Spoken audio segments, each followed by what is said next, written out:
So I just recorded this really interesting interview with my friend Steve Forkin, who you see in this picture here was in a TV documentary about this creepy, horrible cult leader, Scott Williams, and his Christian Assembly International so-called church, which is really just a horrible cult. I'm going to play a short excerpt of that documentary from ABC News in Australia, and then I'll just go right to the interview.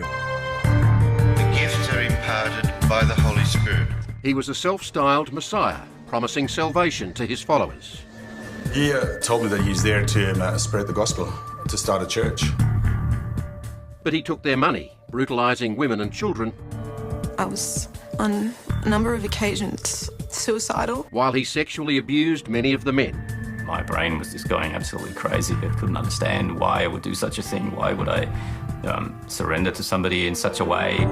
Welcome to Four Corners. There's a depressingly familiar pattern to the appeal of religious cults and the vulnerability of people who are drawn to them. A pattern that includes strict obedience to the leader, who demands control of all elements of the follower's life, psychologically and physically. Such leaders then surround themselves with a small exclusive clique and will not tolerate criticism or dissension. The cult we're reporting on tonight, an evangelical Pentecostal group called Christian Assemblies International, was formed in Germany nearly 4 decades ago by a self-appointed pastor, an Australian named Scott Williams. He subsequently led many of his followers to Scotland and finally to Australia, the whole while subjecting many to brutal psychological and sexual abuse. One of the staggering things about this story was the apparent ease with which Williams was able to set up a pseudo-charity in full view of authorities, stockpiling money and property while claiming tax benefits. Former disciples who have broken away from the cult say Williams has successfully manipulated the justice system to stay out of jail. Hi, this is Steve Kozar. I'm talking to my friend in Australia, Steve Forkin. Welcome, Steve. Welcome, Steve. Yep, Steve from Australia. Well, I'm not originally. You'll tell from my accent. I usually use the term mongrel from my accent only because it's a mix of my dad was Irish, my mum was German. I was born in England, and I lived in Germany, then in Scotland, and now for 20 years in Australia. So there you go, bit of a mix. You sound pretty Australian to me, but I've never really analyzed it, so. Not to Australians here, no, I don't. But yeah, that's because. So if you don't sound completely Australian, what's the other mix that's prominent?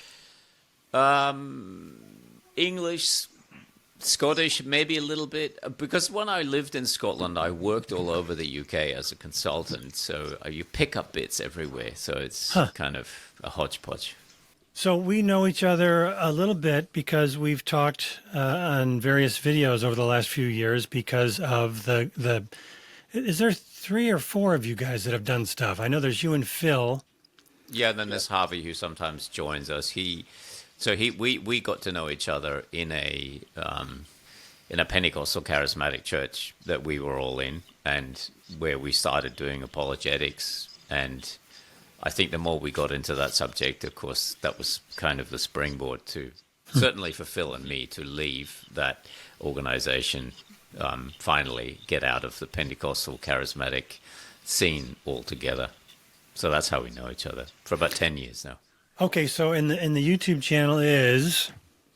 No Apologies. Yeah. Well, there's 2 YouTube channels. That's the one where you guys work together.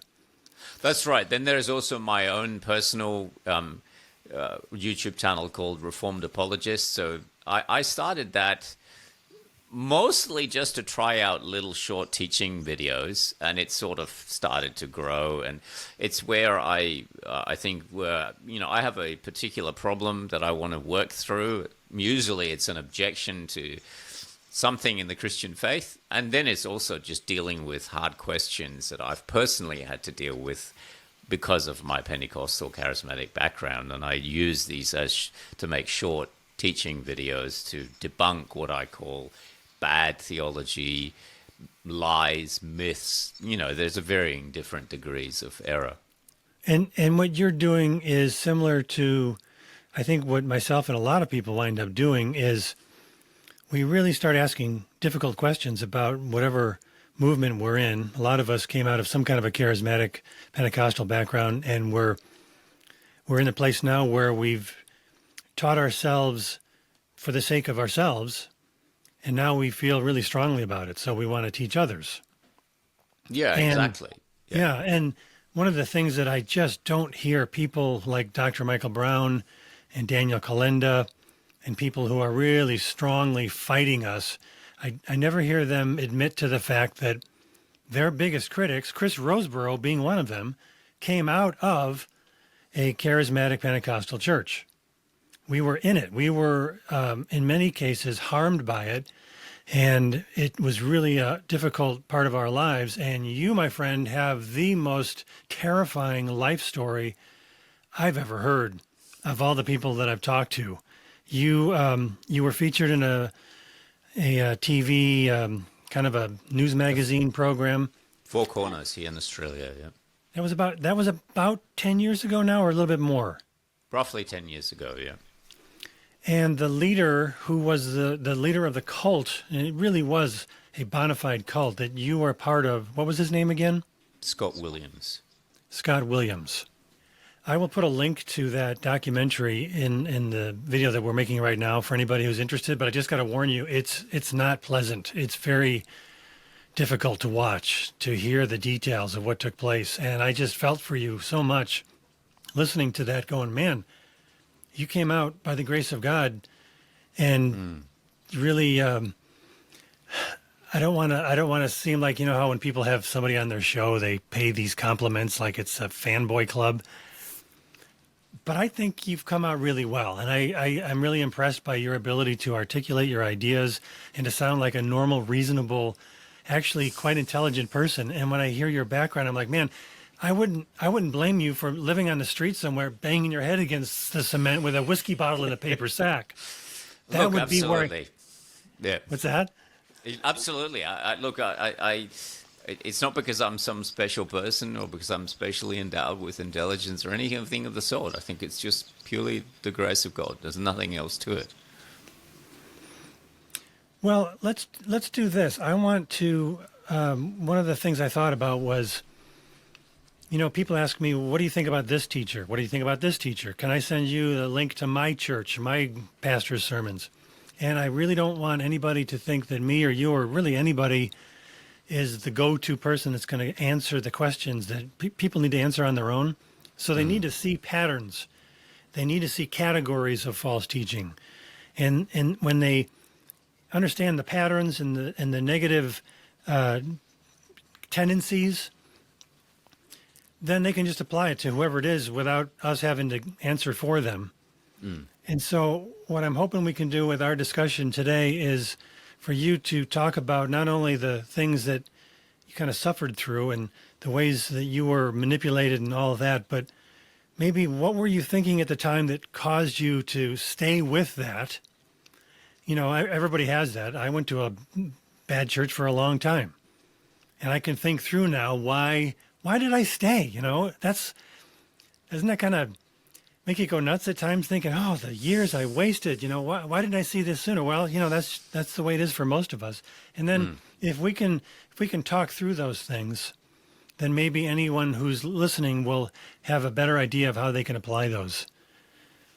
Yeah, like I think one thing that sort of people don't realize is that you have, after a while, you go to a particular church, let's leave the name out for a second, and you listen, and let's say you came to that church, or you came to Christianity with a clean slate. No one ever does, but let's just say you did. Then everything that you've absorbed during that time in that church becomes the grid through which you view Christianity as a whole and the Bible as a whole. And so you may have this self-belief that everything that you believe is biblical because you heard it from the Bible, you heard it from the platform, you heard it from the person in that church, and that becomes your use the term systematic theology. It becomes the sum total of what you believe about Christianity. And then somebody else is going to come along and say they too believe the Bible, but they're going to say things to you that may be slightly different or, dare I say, even completely the opposite of what you think. And of course you then think, that can't be true because it doesn't fit my grid. And I think that's a problem that people have, particularly, of course, when it gets really into a cult mindset, this ingrained we're right and everybody else is wrong is very, very prevalent, and it becomes infinitely more difficult to accept even the slightest kind of change to that whole, if you like, Rubik's Cube of doctrine that you've got.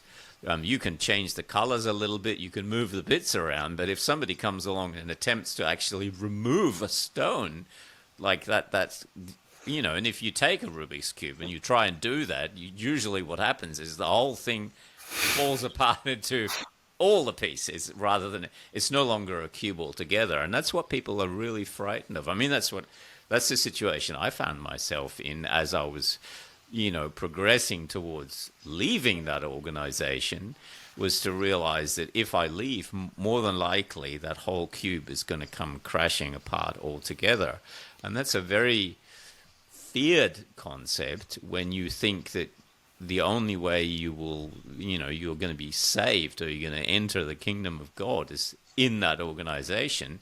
It's like saying, well, you're willing to give up being a Christian to get out of the organization. That's almost what you have to come to at that moment.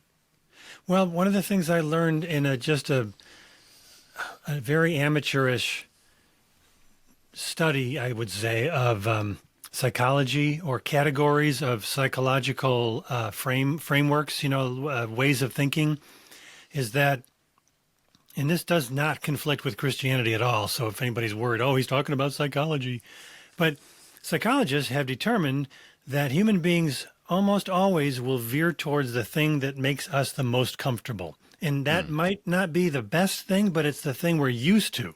So the thing that we're used to is the thing we're comfortable with, even if the thing we're used to isn't really that great. We're so geared towards always veering in the direction of the thing we're used to, which, like for a really good example is women who have had a series of terrible men in their lives who treat them horribly, and people are like, why don't they leave them? Because they're comfortable. They're used to it. They have a sense of familiarity, even if it means they're getting beaten on a regular basis. There are women who are afraid to leave that just because they're used to it. I'm generalizing. I'm not an expert in that field, but that's kind of one of the things that I've learned. It's true. I know, firsthand experience that is what happens. Very sad, but it is what happens. And so at some point, you and myself, and I didn't mention this in the beginning, but Paulette and I were never in a cultish church. We went to a church that I would call still a Christian church, but it was very charismatic, and it was kind of bending with the changes, and it wasn't ever that great to begin with, but it got worse as they started adopting some of the teachings of Bill Johnson. But that was never a cult. It was just a church I'd have disagreements with. But we did get incredibly and deeply involved in the mind control cult of Amway in the late 1990s. And so that was my introduction to what does it look like when you, as an intelligent, perfectly capable person, find yourself 4 years and going, I just lost $40,000 in 4 years of my life.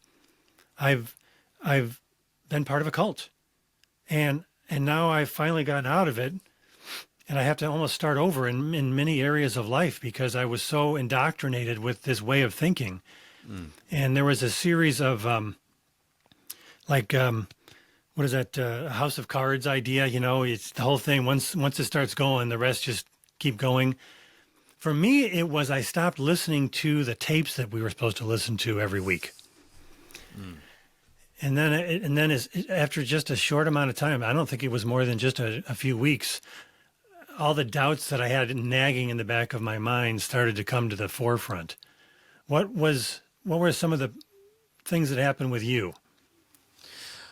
I mean, just sideline notice, this cult that I was involved in was also involved, so it was kind of layers upon layers, was also involved in a similar thing to Amway.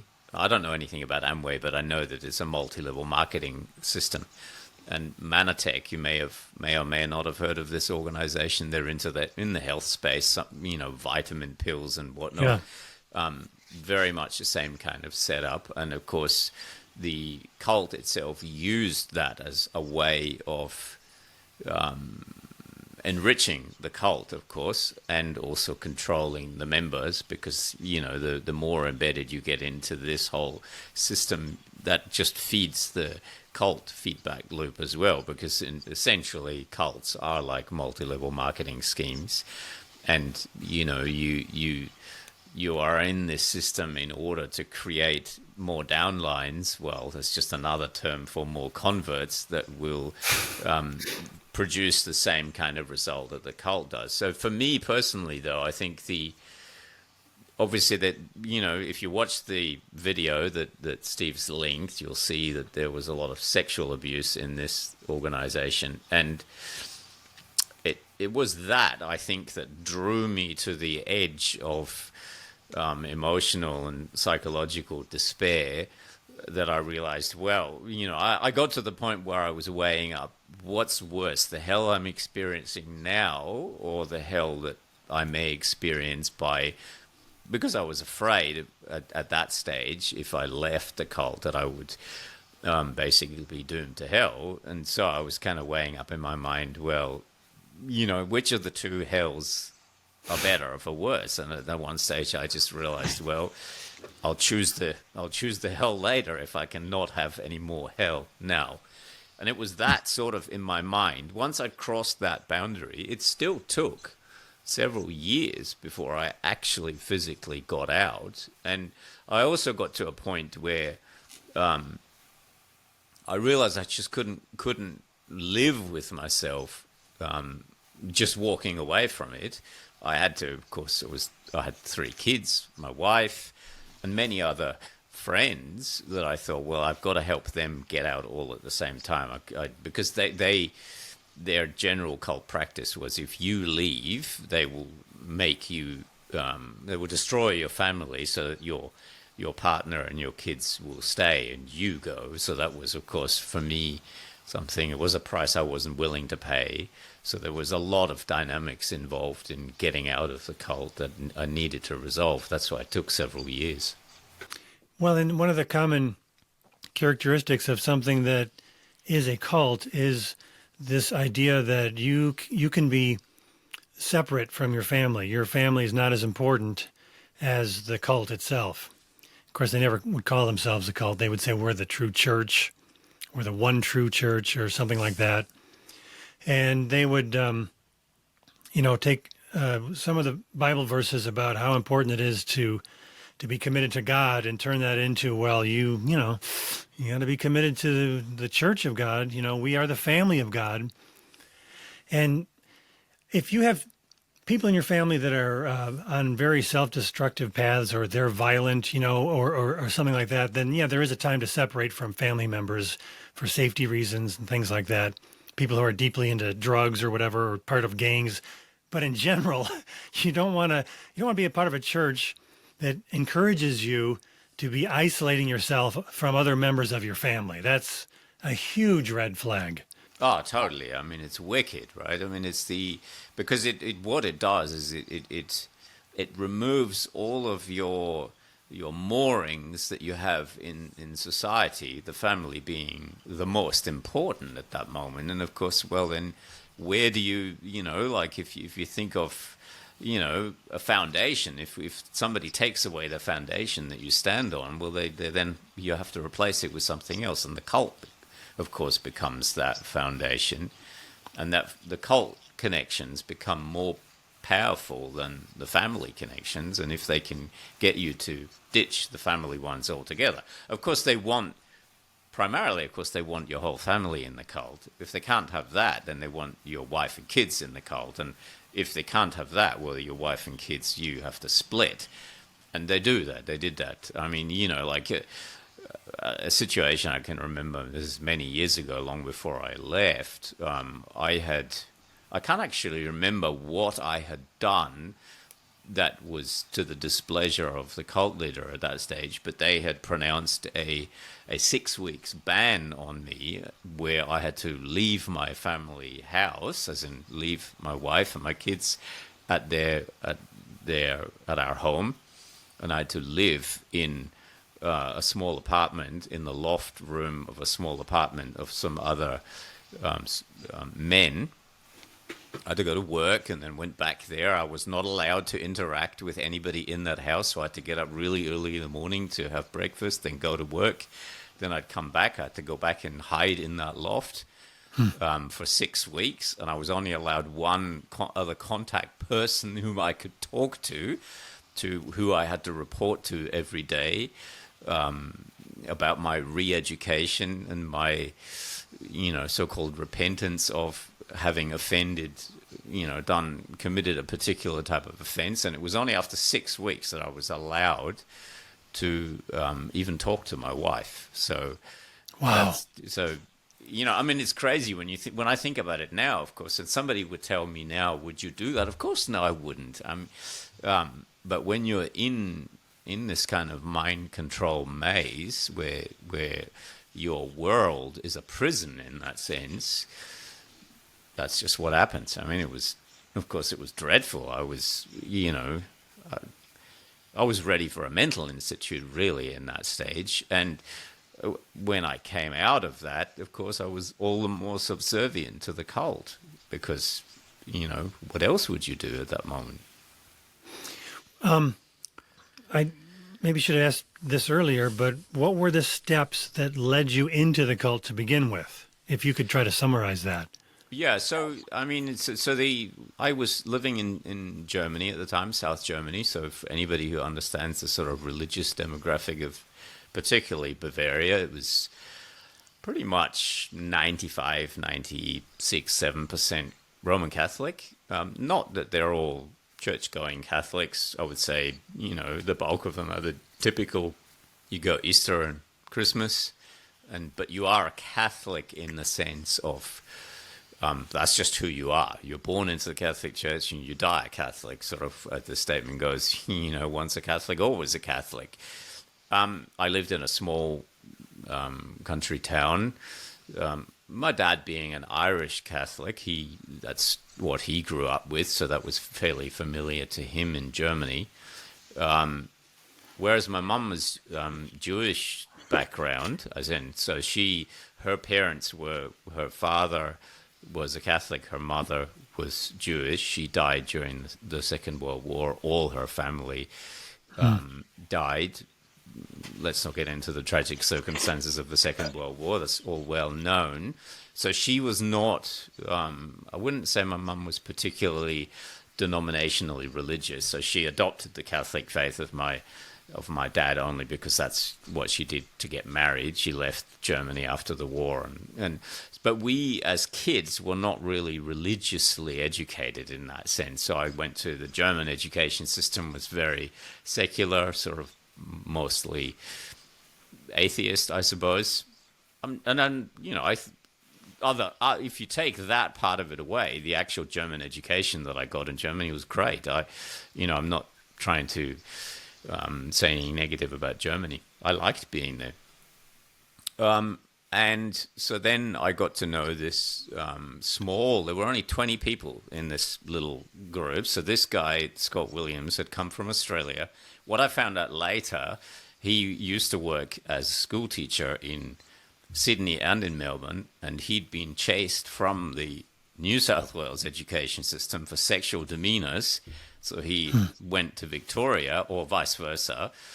And in those days, of course, this was all pre-internet, where people could, go from city to city without people realizing, you have a long track record. So I've, in the meantime, found out that this guy had a long track record of sexual abuse. So what I would call him the technical term is a pederast. So he's a man who is homosexually interested in young boys, basically. So, sort of not necessarily interested in tiny kids, but probably from the age 10 upwards. I'd say that's sort of where his main interest lay. Of course, I had no idea this was going on. So, and he was a self-proclaimed Pentecostal Christian, so he knew a lot about the Bible. He had been converted into an organization known as the Revival Centers today. I think they still were called that back then. I think they call them Revival Centers International now. Back then it was the Revival Centers Australia.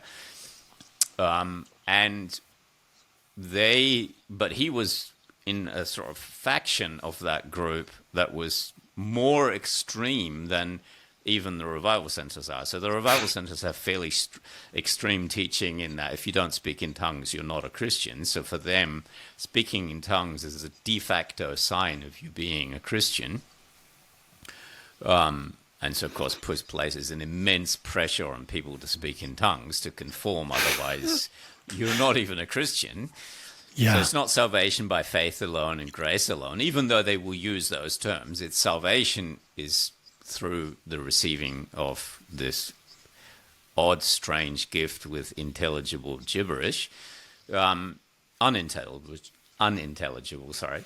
And so this group that Scott Williams was part of had splintered away from them, not doctrinally, but behaviorally, because they were basically saying, look, these guys are too slack. They're not out on the streets every day leafleting. They're not healing the sick, raising the dead. They had all these kind of crazy charismatic ideas as well. And so when he comes to Germany, he actually started working, believe it or not, in the German army, which is kind of odd.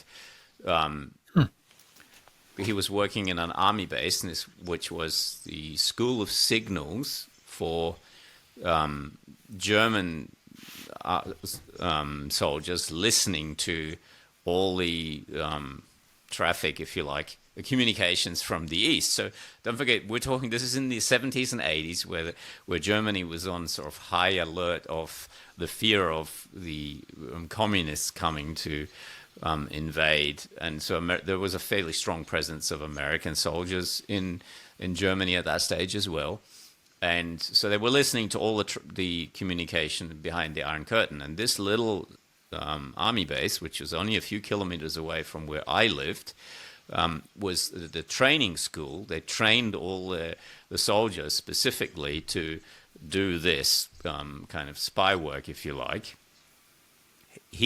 Scott Williams wasn't in the German army because he was an Australian, but he worked as a swim instructor there, and that was his recruiting ground. So he was recruiting German soldiers into his group. The first I got to know him, there were only about 20 or 25 people in the church, if you like, and they were mostly German soldiers who had come from all over Germany. So there was one guy from Hamburg in the north. There was 2 or 3 people from central Germany, from South Germany. They were from various different places. And his concept was that he would train them, and then they would start little small house groups. This church never had its own building, so it was always oriented around house groups.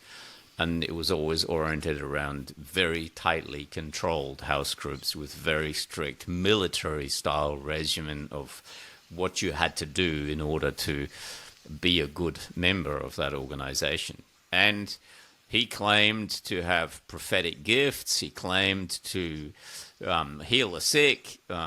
He claimed, broadly, all the typical charismatic things.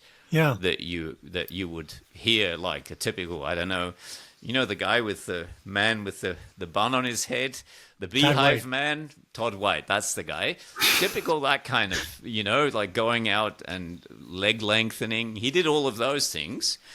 But he also did, when he would lay hands on people so that they would do the tongue speaking, they would also get really hit with this kind of pulsating electric power. And it's not fake. I saw it and I experienced it myself. So I definitely think that there are something, there are some, in the charismatic world, there's a lot of fakers. And then there's some really demonic stuff. And he definitely had what I would definitely say borderline demonic. Not that everybody in the organization was demonic, but some stuff was definitely demonic that went on there. That's a really interesting point because, believe it or not, I was just on the phone last week talking to Mike Winger, the famous YouTuber. Yep. he just came out with a Benny Hinn video, and it was really great. He contacted me and wanted my input about some of the stuff he was doing because he found my material really useful. And, you know, he considers himself still a charismatic, a very cautious, doesn't believe in all the weird stuff. But I told him how I've talked to people who said just what you said, that they saw things happen that have no practical physical explanation, that they're supernatural, but they're not of God. No, and of course, at that stage, I didn't know it was not of God. So for me, this is what actually drew me into that. Like, as an example, I'll give you one example. I was in the swimming pool. There's a young guy, who gets hit with this power, use that word. It's not God's power, but it is something, that he was paralyzed for 20 minutes, lying on the ground, shaking like a leaf. And I touched him. It wasn't me who did it. It didn't happen to me, but I saw it happen to somebody else. And inevitably I could, I wasn't going mad at that stage. This did actually physically happen.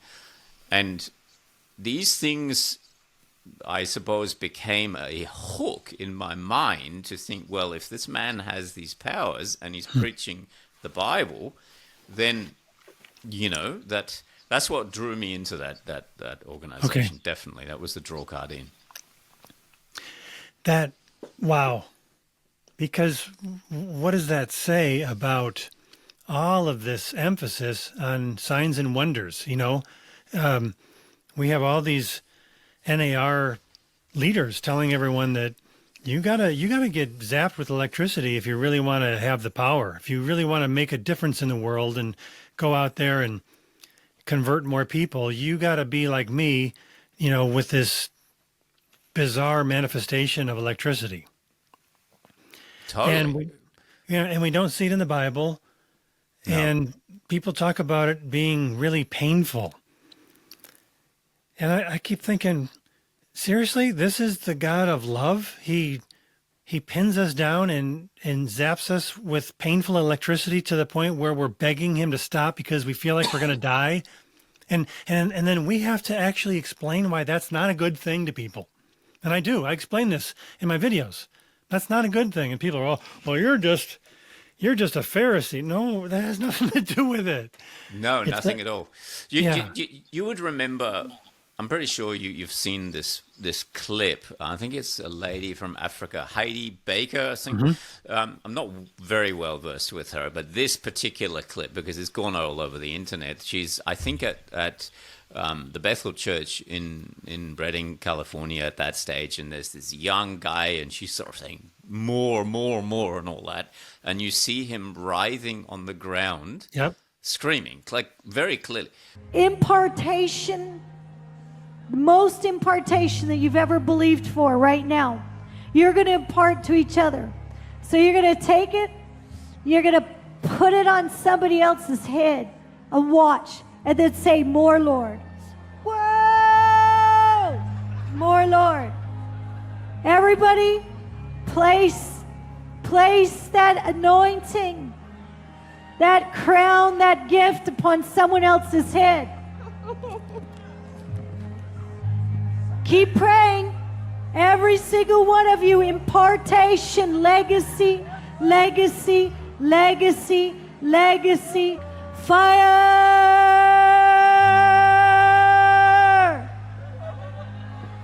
There's fire. Place it on their heads. Find somebody. I think he's got it. Fire. Place it on another one's head. Fire.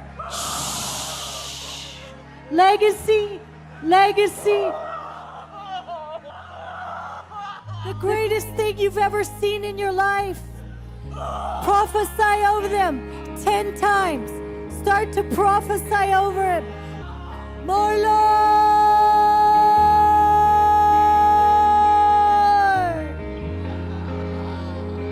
Well, I can tell you, this is exactly the kind of stuff that I saw in that organization. It wasn't that it was always like that, and it wasn't that everybody experienced that, but it was sufficient in order to authorize the leader as being the person who heard directly from God and heard from God with authority to the degree that your only choice is to obey.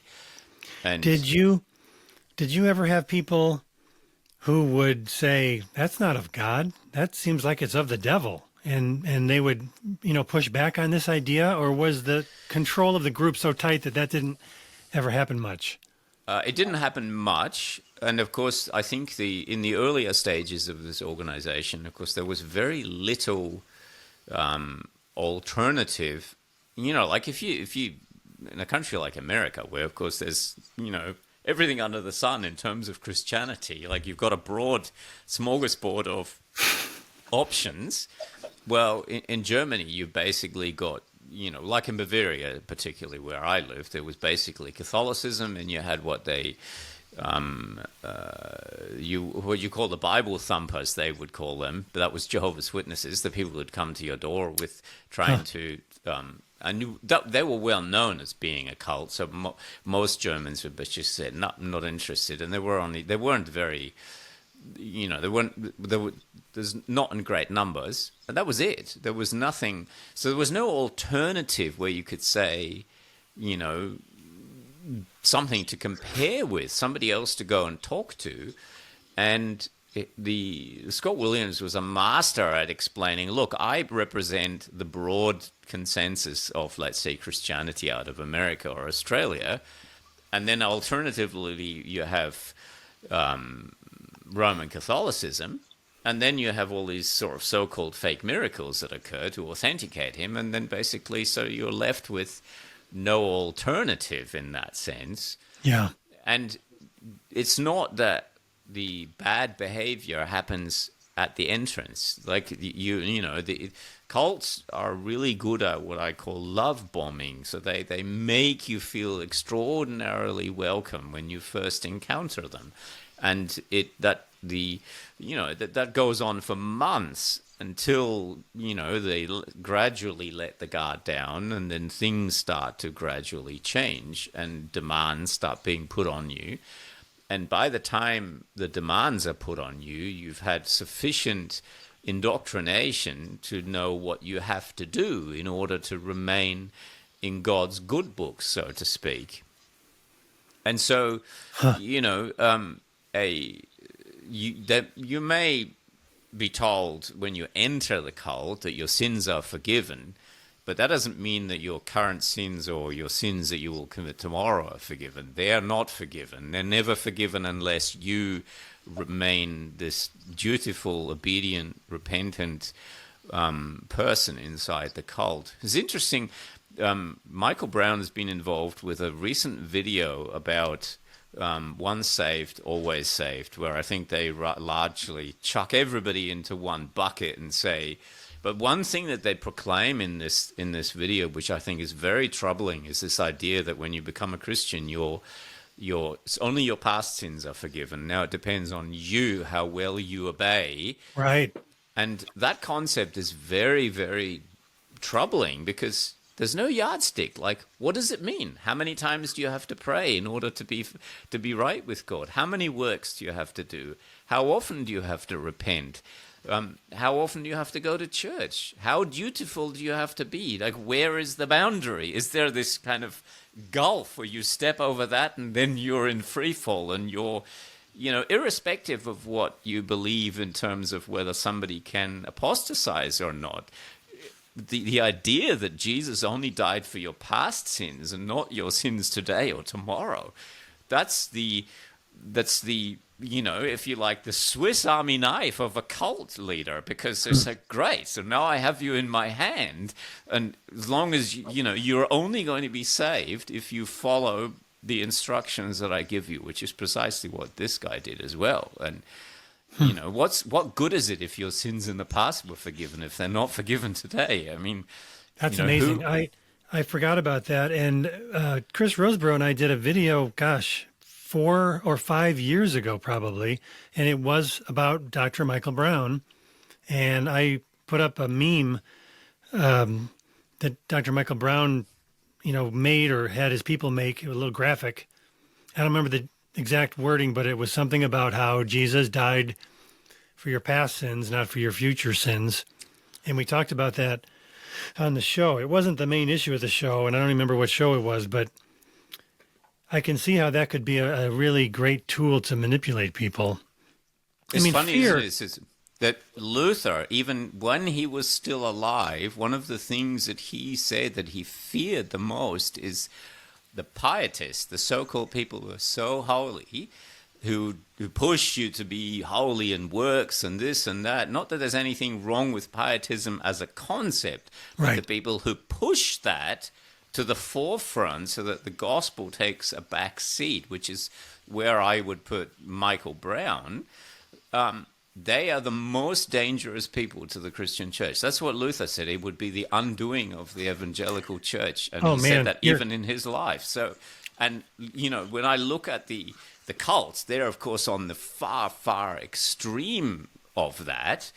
But these ideas are prevalent in the broad evangelical church in a way that's really toxic. Yeah, revivalism revivalism is, sometimes people use different words, but the two broad movements that veered off from the original Reformation ideas of the various Lutheran and Calvinist churches, it was first the Pietists in the 1600s, and then it was the Revivalists in the 1700s. And you take those two ideas, you stick them together, and you've got Pentecostalism. You got Pentecostalism, exactly. Look, I mean, you know, looking... the one of the main guys who was pushed by Scott Williams was Charles Finney. And, that makes sense. And when I look, you know, he's the most dangerous, toxic influence on the broad evangelical church world. And it's funny, he's always used by these charismatic, crazy people, because he also claimed to have all these, you know, powers and, you know, falling over and all this stuff. The thing that I really haven't heard people bring up is that the original Pentecostals, you know, I think we've talked about the tongues thing enough. I don't want to go there right now for this. By the way, this man right here has a book about tongues that I highly recommend. I'll put a link to it. But the whole idea of the original Pentecostals was that they believed they were in the last generation right before Christ was to return. And the only reason they thought they were going to get all these gifts again was because it was a new Pentecost. The Pentecost that happened in the book of Acts was the original power boost to start the church. And at the very end of the church, we were going to get another power boost. And they were all trying to figure out what was the boost so that we would have this super holiness that we haven't quite gotten the magic, you know, bullet yet. And they went, aha, it's speaking in tongues. Once we can speak in tongues, then you know, we're going to take over the world, or we're going to convert the world. And of course it didn't happen. And here we are over 100 years later, and no one even says it anymore. No one says, you know, now that we've got speaking in tongues, we're going to convert the entire world. They've given up on that because it's not even a concept anymore. They're always moving on to the next new thing that's going to do the thing that hasn't happened yet. That's right, and it's always like that. I mean, look, broadly, of course, if you take the gospel out of the church, what's the church got left? It's got to have something, and because works are hard. I mean, if you get onto a mouse wheel and you start running, and it's a never-ending thing, you realize, well, you know, maybe what you want to do is change the color of the mouse wheel, change the steps. I don't know. You've got to do something to motivate you to keep running on that mouse wheel, rather than saying, okay, why don't you just get out of it and choose Jesus instead, right? I mean, it's when the church loses the gospel, it just becomes chaos in that sense. And okay, so what you just said right there, the mouse wheel. I call it the hamster wheel. My two older sisters had hamsters. You know, they always inevitably died, and we had to have an impromptu funeral and flush them on the toilet or bury them in the backyard. Anyway, sometimes I will say things that I have adopted because I grew up speaking German, and so I sometimes say it should have been the hamster wheel, right? And it's probably because in Germany they use the word Mouse. Mouse. God, that's probably why. Sort of. Oh, that's funny. That so I will sometimes inadvertently, without realizing it, translate German terms into English ones, and they don't necessarily make sense. What I like about that illustration is just a really good graphic way of demonstrating or giving us a mental picture of what it's like to have a works-based Christian faith, and you're constantly running after something, and instead of getting off the wheel completely, you change the wheel. Like got to get a better wheel. I got to get more spokes in the wheel. I got to have better gears, or so that to me is indicative of at its core, a cult is a self-contained group of ideas, and you just can't. It's super hard to get out of that cluster of ideas. All of those ideas are self-reinforcing. They back each other up, and that it's that control of ideas and the control of thoughts that they've got an answer for why that can't happen and why that can't be true. They even have reasons why that Bible verse doesn't actually mean what it appears to be saying. Because absolutely. Like Yeah. this group had a 20-page document filled with New Testament passages. Why, if you leave the CAI, you're on your way to hell, and you can't ever go to another church. Like, you will not be, even if you went and attended another church, if there even was one that. Let's say you left Germany and you went to another place where there were some other good churches, you would never be saved if you were in that church. They twisted the New Testament to, you'd read it and you just think like, what, how is it even possible? But, So you talked about how you started to really think more critically of what was happening because of the sexual abuse, and that didn't cause you to leave immediately, but that was maybe the first step in you starting to think something's not right here, but I'm still not ready to leave. I still, you still had to fight against all those other ideas. What do you think maybe was the next step? I mean, we could just say, oh, it was God, and that's fine. We do want to always give credit to God.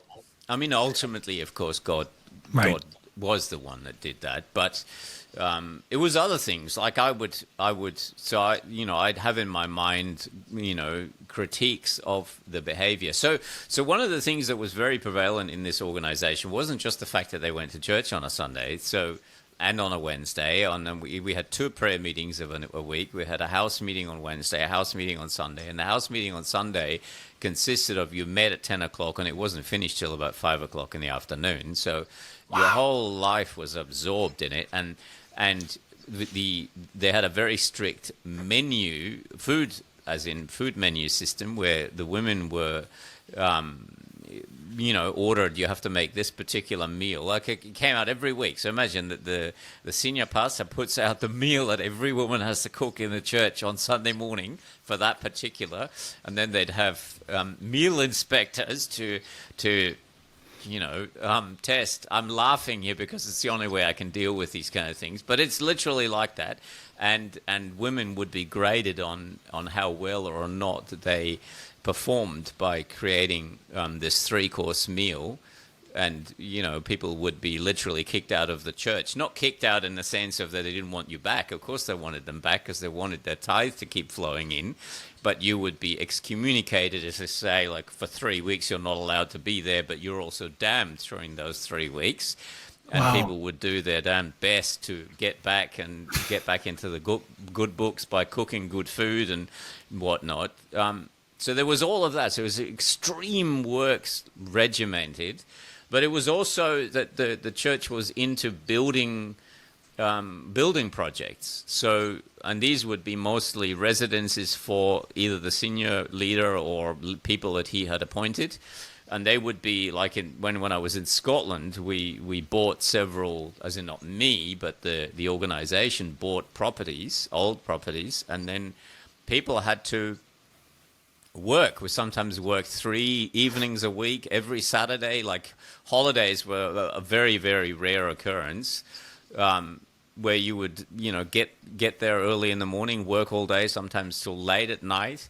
and then people would go home totally exhausted, and then the next morning you'd get up. Sunday was the worst day of the week. You'd get up early in the morning just to prepare to be able to get everything ready so you could get to the meeting, then you'd have to perform at the meeting. And, you know, if you didn't wear, like I was thrown out for a few weeks at one stage because I didn't have the right shirt on, stuff like this, like just crazy, crazy stuff. And so the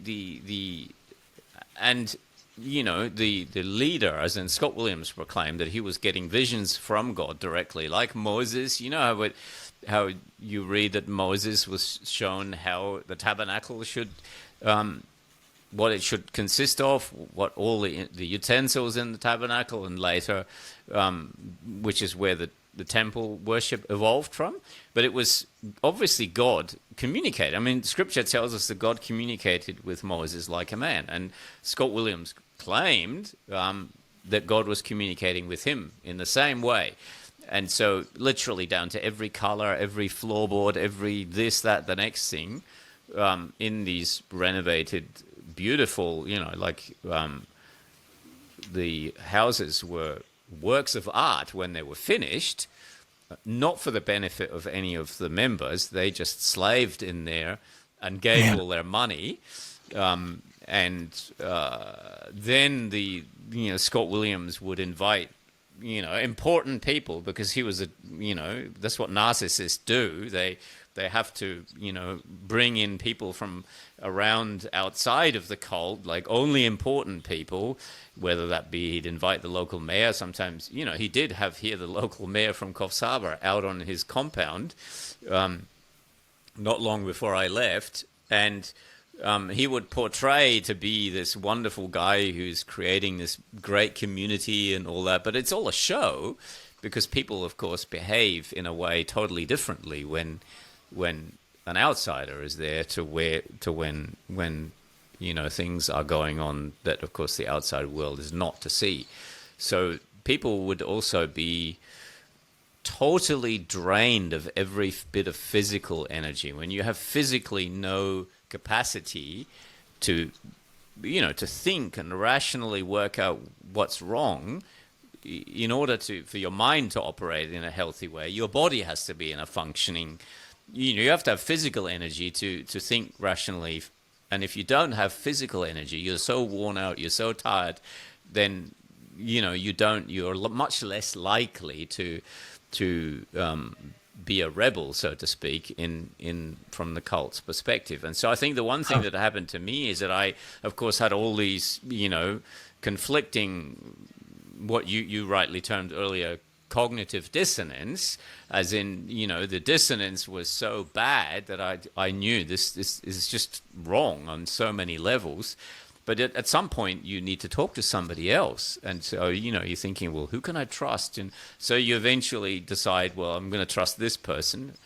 And it turned out to be the wrong person. So then what they did is they got the whole, they had here in Australia by then, they had people in Sydney and in Brisbane and various places here in Australia. They got them all together. So there was about 50 people on the compound together in Coffs Harbour in a sort of big public sitting area on their property, all in a huge circle. They'd sit me in the middle and the main guy in the corner, and he'd prepared them all that I was this evil guy who had confided my rebellious ideas into somebody else and basically destroyed this other person's faith in the organization. And so they went round the circle, and everybody had to basically in some way, shape or form say something negative about me to prove it to. I mean, whether they wanted to or not, they didn't really have a choice. Like, a lot of people did things that I don't hold against them, because I did those things as well while I was in the organization. So, you know, it's ugly. It's just, ugly is not even the right word. And so those things but that actually, they obviously, the cult is, they want to break you down so that you remain. But that actually had the reverse effect on me. That's when I knew. That was a kind of major point where I just said, look, this is hell on every possible level, that hell can't get any worse than that. So I might as well, live my life and then go to hell afterwards, sort of. At least I have a little bit of life here. The funny thing is that, and I suppose that's, the work of the Holy Spirit in the end, that I never lost faith in the Bible. But I must admit, when I came out of that organization, there was nothing that I was really in any way, shape, or form certain or sure of at all in terms of doctrine, which is probably a good thing, because that enabled me to start asking some serious questions. The reason why I then went to we didn't go to church at all for a while. I got some counseling, which, was very difficult for me in that sense, because the cult had demonized the very idea of any kind of counseling or psychologist. Even if it comes from a Christian, it's of the devil. You can't trust it. But I did so anyway, and I went to a lady. I couldn't talk to a bloke about all the sexual sins that had gone on there, but somehow I could talk to a lady, and she had basically told me the one bit of advice: go on this. We were planning to move to Western Australia at that stage. I wanted to get as far away from Coffs Harbour on a natural level that I possibly could. And so Perth is like the other side of the Australian island. It's 5,000 kilometres away, but it's a 20,000 kilometre there and around when you go around the south coast. And so we decided, well, we'll drive there, sell our house and start new. But it didn't work out. Somehow what I had planned didn't work out, so we drove there and drove all the way back, and that took 5 months. And that was the first 5 months I'd actually had just alone with my wife and kids. And my sort of, not daily, but regular activity would be just to walk along the beach as we were sort of going on our way and shout, as in, I shouted all my angry thoughts at God at that stage as to, why did it happen? Why did he let this happen? Because, of course, I was messed up. I was like, how you said at the beginning, you wouldn't have been surprised if I would have been a person with a bottle of whiskey banging my head off a wall. Well, I think the reason why I wasn't that also is I put that down to my loving mother. I have to give her all the credit for teaching me as a child about love. There's something at least she did an incredibly good job at, and so there's definitely a degree of that in that sense that I owe to her as a person. But yeah, look, I was a mental complete mess, and I hadn't worked in my profession as a programmer for 10 years at that stage. So I thought, well, what do I do? Because I'd worked for the cult, not as employed, but just labored for them physically, just whatever they needed, because I was so embedded in that organization. So I had no prospect of even being able to feed my family. And when we got back here to Coffs Harbour after that trip, there was a job for a junior programmer in a small company here, and I said, I'll do that. I'll just apply. And I just didn't know, what are we going to do when they asked me, what have I done for the last 10 years? And funny enough, they didn't ask, which is like really, really odd, right? Like, who would do that? And it was 3 months later that my boss, it was a small company, it was only 5 people there, he said, look, I really want to sit down with you and ask you what happened in this 10-year period. I just somehow felt that I wasn't meant to do it. I didn't know why. And so I thought, it was an open door. I explained a few things. So I didn't, of course, go into all the detail.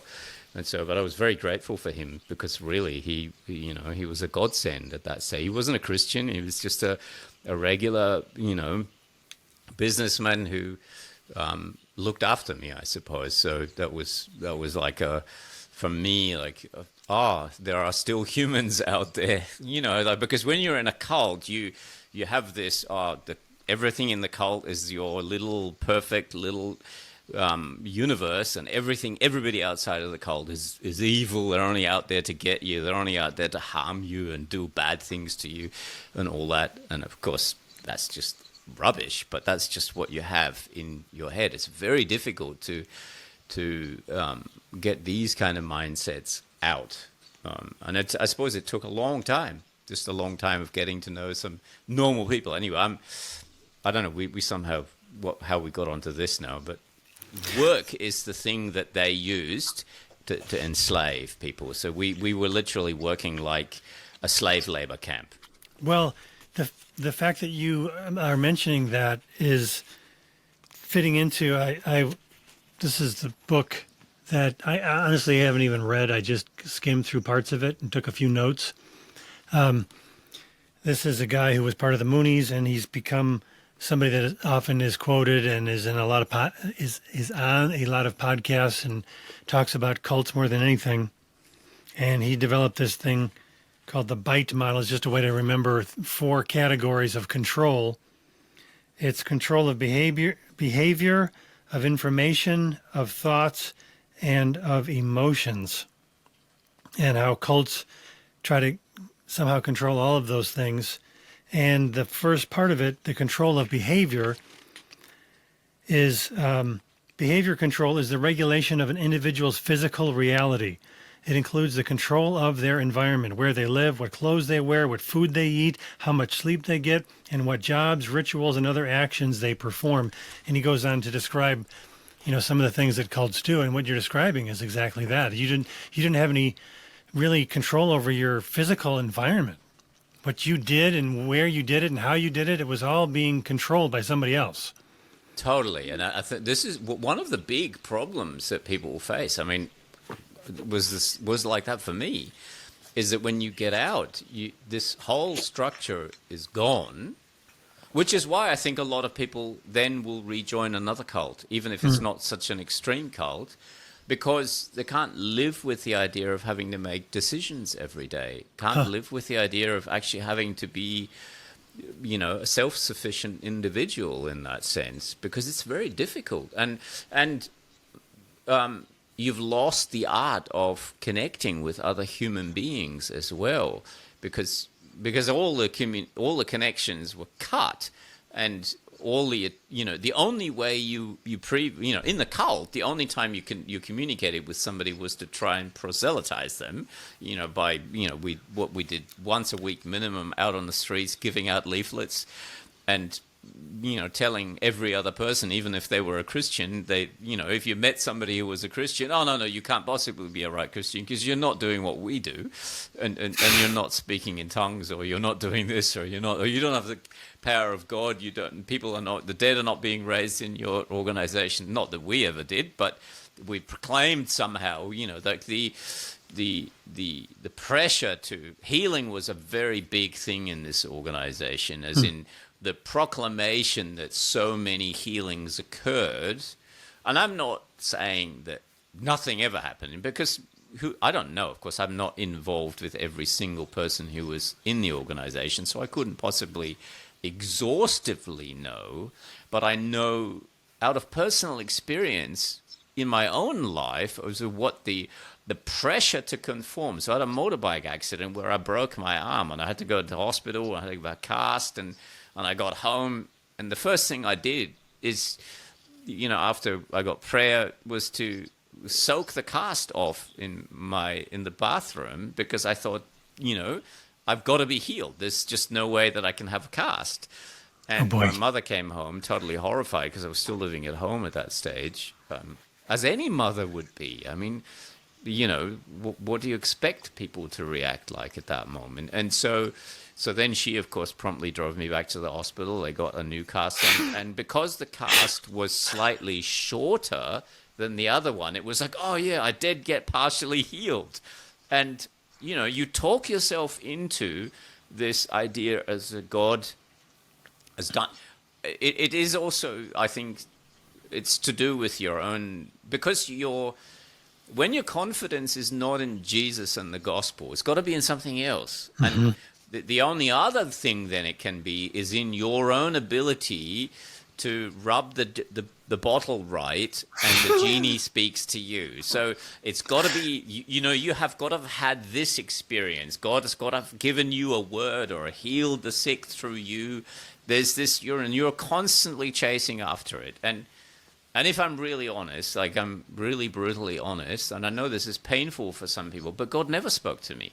Never. Not in the decades that I was in that organization, God never once spoke to me. And I would have probably not too infrequently said, oh, I had this experience and I had this experience, because it's what you do to be in the crowd, which is why I think, when people line up in the church and to fall over, people naturally fall over.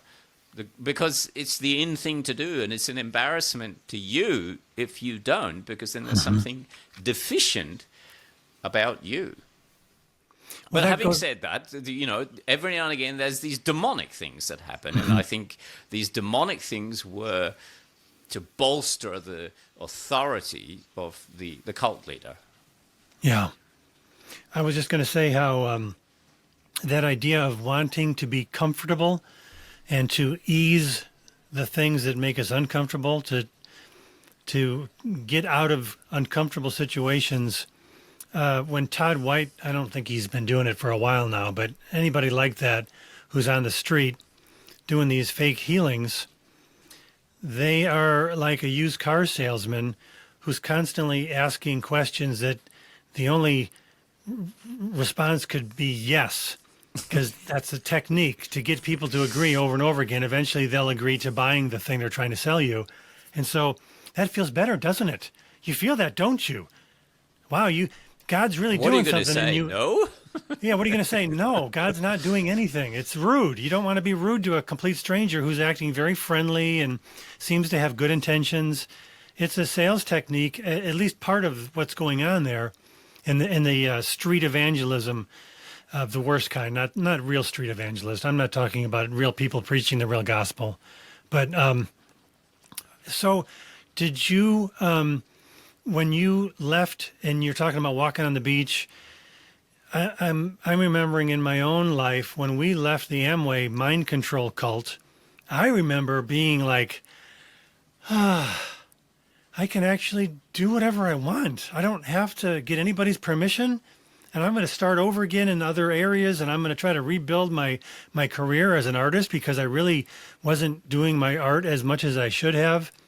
Did you have a sense of that, or was it more this confusion and not knowing what you were going to do next? So on a sort of employment level, yes, I was, like finally I can be a programmer again. I can do the stuff that I enjoy doing, and I stayed with that company that I worked with for nearly 8 or 9 years. Eventually, worked my way up to the board on the company, and then eventually I left to start my own business. And so, yeah, absolutely on that level, but the initial sort of cognitive dissonance in my mind was still very strong, as in, what do I do with all of this stuff that I know is wrong, but I don't know why it's wrong? And I as I mentioned to you, but after 6 months, we started, only because a friend of us kept pestering us, you got to come along to this Pentecostal church. They're not like the CAI at all. They're really nice. And they were really nice. I don't mean to be mean to them as people. They were actually really, really nice to us. And the doctrine wasn't as bad. It was like, it was like entry-level Pentecostalism, if you like, as in sort of palatable Pentecostalism, as in, tongues was an addition that you could have. And we stayed there for a while, but then eventually you start asking, but this doesn't line up. Everything I hear from the platform doesn't line up with what I see in the Bible. And so that's when I started looking at apologetics. I think apologetics maybe is also because of my brain, the way I'm very, both my wife and myself are very sort of analytical. That's probably part of my German upbringing. And for me personally, it wasn't acceptable to me that I wasn't allowed to ask questions. It's like, the typical Jehovah's Witness, yeah, you can ask any question you like. Here's the list of approved questions. That's sort of, the cult is very extreme on that, but I was surprised to realize that many churches behave in exactly the same way. they do it for different reasons, and they won't bully you, and they won't be mean to you over it, but they're still not. There's certain topics that are just off limits. And when we started this no apologies thing, this is why in the end, we started doing apologetics training, which went, as soon as it went from the basics of this is a good reason to believe in God to, let's, answer this difficult question about doctrine. No, that's not acceptable. You're not allowed to do that. And that's when we realized, but that's our whole desire, was to not be in a straitjacket, but to be able to ask a question. And if that's a tough question that would conflict with the church that we're in, then so be it. The Bible surely is the thing that we are aiming to follow. And so we took these meetings outside of the church, and eventually we left the church because there was just no way that, we left it on, both Phil and I left it around about the same time on reasonable terms, in the sense that we didn't want to be mean to them, because that I'm not suggesting they're not Christian. Sure. They love Jesus. They mean well. I don't mean any. Whatever disagreements I have, they're not. Certainly at the core doctrinal level, we all believe in Jesus. They still believe in the Trinity. They believe that Jesus is the Son of God. They believe the sort of core, if you like, Catholic Christian, not Roman Catholic, as in the Catholic, Universal. The universal Christian belief systems, the Apostles' Creed, the real raw get down basics. They believe all of those. But it's the thing that troubled me is that the gospel was not front and center in that church. There was all sorts of other things that were, never mind all the troubling Pentecostal ideas. Just that it was the lack of gospel was the thing that really, that I yearned for a church that wasn't perfect, because I knew there wasn't such a thing, but that would be aiming to preach the gospel in every sermon on every Sunday, which is sort of, I then went to university in America. It was reason because it was just much cheaper in America than it is here in Australia. And it was a non-denominational university, and I did a master's in apologetics, which was really interesting. I loved it. It was 4 years of intense study, and I had my mentor was from Faith Seminary, which I actually believe is a Lutheran seminary. And so the seminary had, because it was apologetics, it wasn't particularly geared towards a particular denomination. And so you had to do a certain subset of apologetic subjects, and then you could choose out of a range of different theological subjects. So I did lots of topics that I had tough, difficult questions in my own mind. I thought, well, I'm going to do them as part of that degree so I can dig as deep as possible into the weeds, and which was very helpful for me. But of course, it also then meant that, it meant that I couldn't sit in a church that was just not willing to be gospel-centered, I suppose. Mm-hmm. What I like about what you're saying, and what I want to point out to people who might be watching and thinking, you're a lot smarter than I'll ever be. I don't think I could ever learn any of those things. That sounds way above me. I know that's a really common trait. And what I really want to stress is that you're talking about a long period of time. Yes. And you came out of the worst possible environment. So you went from the most negative, to the other end of the spectrum by the grace of God. And also because you were willing to take those small steps along the way to get more information, to learn a little bit more, to ask another question, and not to just say, well, I'll worry about that some other day. I don't care. It's not that important. It seems too hard. I think that's where a lot of people are at. They hear all these things because now they're starting to realize, I've been going to a bad church. And then they hear somebody like you or me talk, or somebody like a Chris Roseborough or whatever, and they think, I don't even know what some of those words are. I'm afraid that I can't possibly enter into that world of theology. It's too deep. And I just want to encourage everyone, it's not actually something you learn overnight. And your brain is probably way more capable than you currently believe it is. That's the way God made us. God made us to learn. God made us to grow. And there are so many good resources now. It's not like you have to go to seminary per se. I didn't go to seminary, and I've got this great social media ministry, even though I'm totally self-taught. So I think your story is really encouraging, Steve, because you're, whatever cult kind of environments I came out of, you were in a much worse one. And again, by the grace of God, you took all the steps a little bit at a time over a long period of time to renew your mind. Really, this is a really great example of what it means for God to use his word to renew our minds. Yeah, one thing I wanted to say that because I think this is really important is that this is, and I definitely attribute people like yourself, but particularly also Chris Roseborough, I guess, because he's just got such a wicked sense of humor. Wicked, I mean this in a good way, right? Is to give yourself the room to laugh, right? To just enjoy the journey. I don't actually know now how I stumbled across Chris Roseborough. He was the first sort of YouTuber that I came across on my journey of questioning things, and I listened to him. I suppose it was attracted, of course, to the meme of a pirate and a Christian. I had no idea what his background was at that stage, and at first I'm thinking, wow, like he's out there, right? But he's very funny.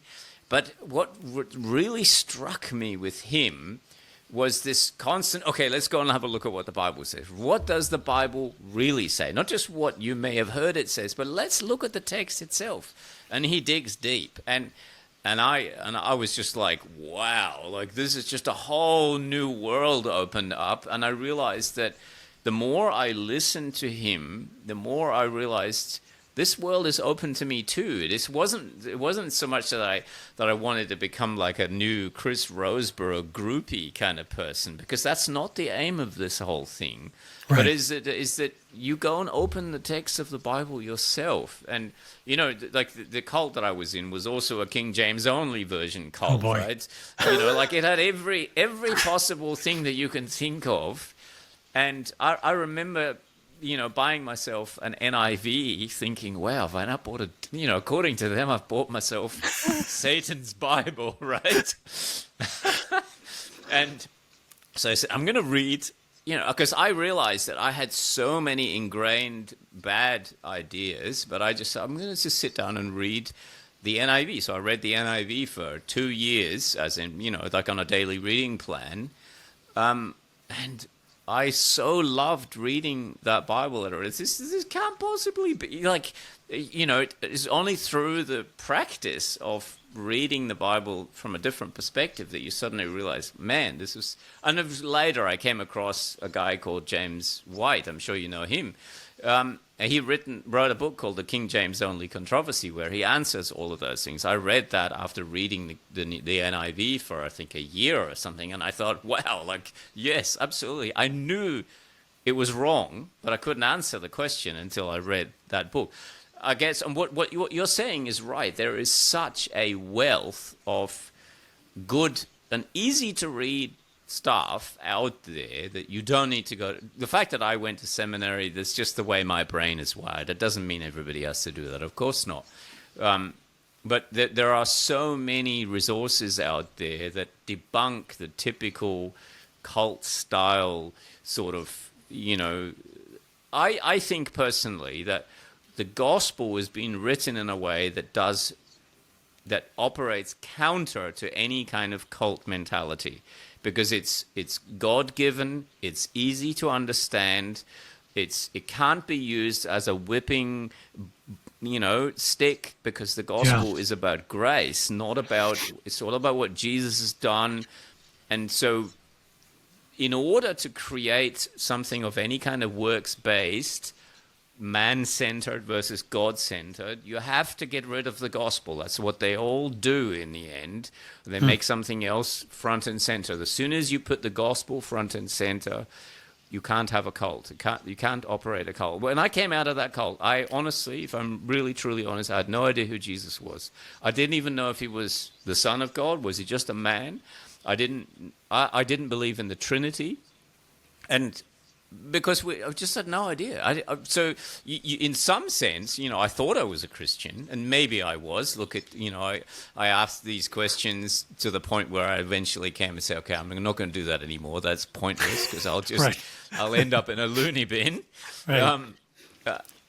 But I just was joyful to start reading. So I kind of said, okay, somehow the current brand of stuff is not as good as the stuff.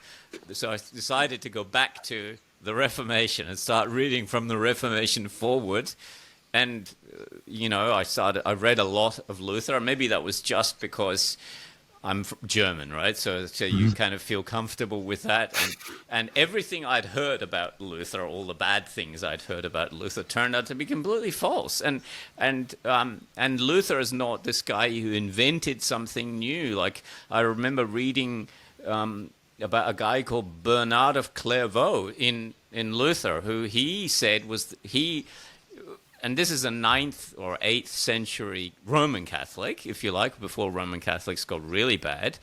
And I said, okay, I'm going to read him. And it was like reading the New Testament when I read Bernard of Clairvaux, because he'd obviously had a very, very powerful understanding of the gospel. Yes, he talked a little bit about Mary and all that, which was obviously not the way we would agree with it. But outside of that, like, the gospel was very clearly there. And he had an understanding of the gospel that in the 20 years of the cult I'd never understood. Wow. Yeah, I really like your defining of the gospel must be central. Well, and, if you take a step back, you not only need to say that the gospel must be central, you must correctly identify what the gospel is. Absolutely. Because a lot of people hear the gospel and they just insert their own meaning to the word, because I would guess if you talk to 20 different Christians, you'd have 20 different versions of it. And there are denominational differences that are, the way you might phrase something or the order of the way things might take place. And especially when you talk about the sacraments or a church structure, there's some disagreements about that. But the gospel is not about what we do. The gospel is about what Jesus has already done. He died on the cross to pay for our sins. We did nothing. And it's a gift. It's a totally free gift. And all we have to do is believe, which isn't work at all. We don't work for our salvation. That should always be the thing that we go back to week after week, no matter what kind of church you go to. And if I was to say, if somebody said, Steve, why do you go to a Lutheran church? Why do you identify as a Lutheran? I would probably say that's the number one reason. And I'm not saying that it's the only church that does that, but if you go to a confessional Lutheran church, there are parameters placed on the church to force everything that takes place to focus on the gospel. And if you try to escape those parameters, you get removed from the church. Which is great. Look, I mean, that sounds like, well, but it's actually good, because the only thing that the Christian needs to hear every Sunday is the gospel. I remember, this is many years ago, so this was on somewhere on my journey. I can't place this now exactly in the chronological order, but I remember there was like a weight off my shoulders when I realized this, and it was actually listening to a Lutheran pastor on YouTube. A friend of mine had sent this to me, a guy called Rosenblatt. Rod Rosenblatt. And it was a sermon about the sort of, I'm trying to think of the title. The gospel for those broken by the church.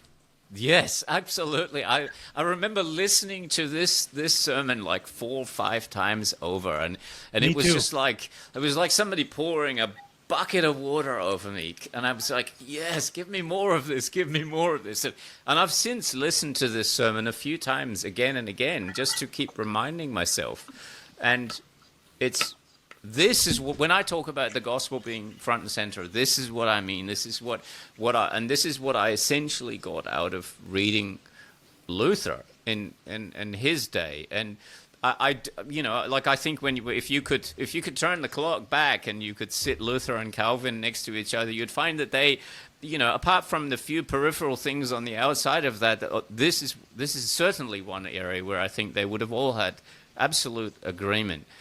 And it's funny is that 5 centuries later we're back to the same place. Different ways, different things that have overclouded the gospel.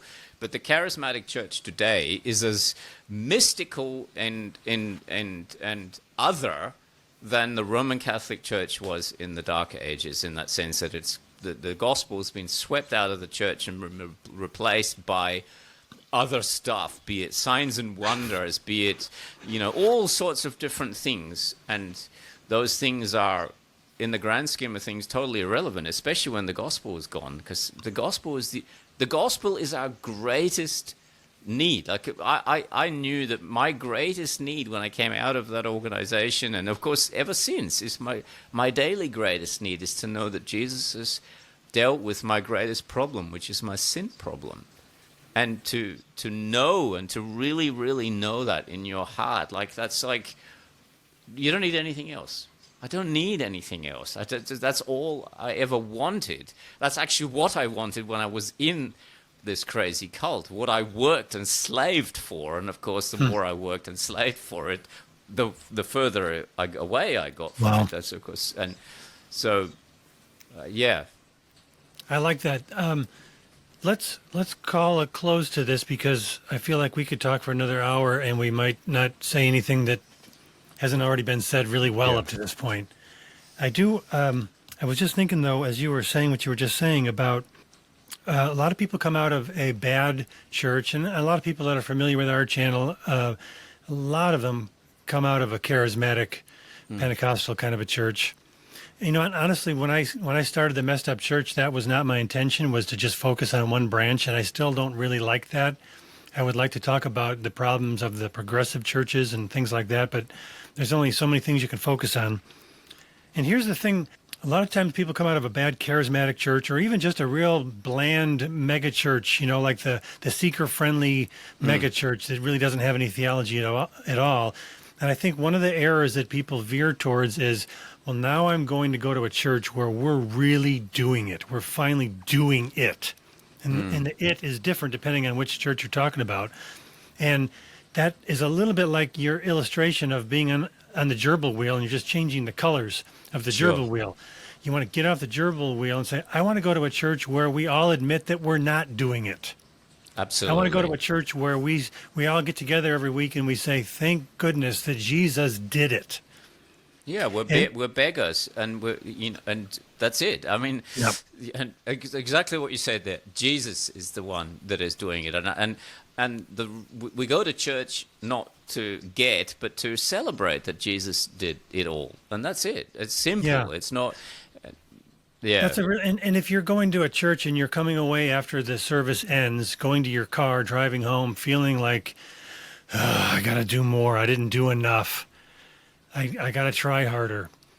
That's a big red flag. You want to leave church with your head held high, knowing that in spite of your sin, in spite of your human frailties, that God loves you, and he's demonstrated that by his death on the cross for your sin. And you've just had a chance to be reminded of the great gift you've been given, and now you can live your life in that freedom. And it's out of that freedom that you'll have a tendency to sin less, not because you've been guilted into sinning less, but because you're living in this freedom now.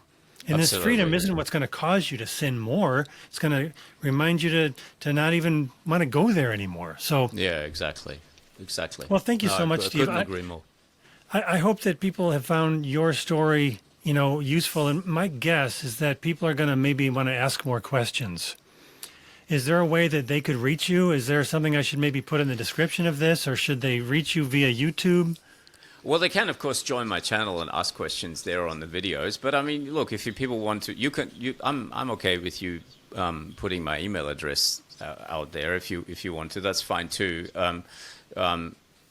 What's the email? Is the one call 15? I think is the one that you've got from me. Is it, or you've got the no apologies one? I've got the no apologies, info@noapologies. Yeah, they can send it there. That's probably the easiest, because info is easy to remember, and it's kind of like, yep. Well, good. Thanks so much, and let's do this again sometime, Steve. God bless you. Thank you. No worries. Absolutely. Anytime.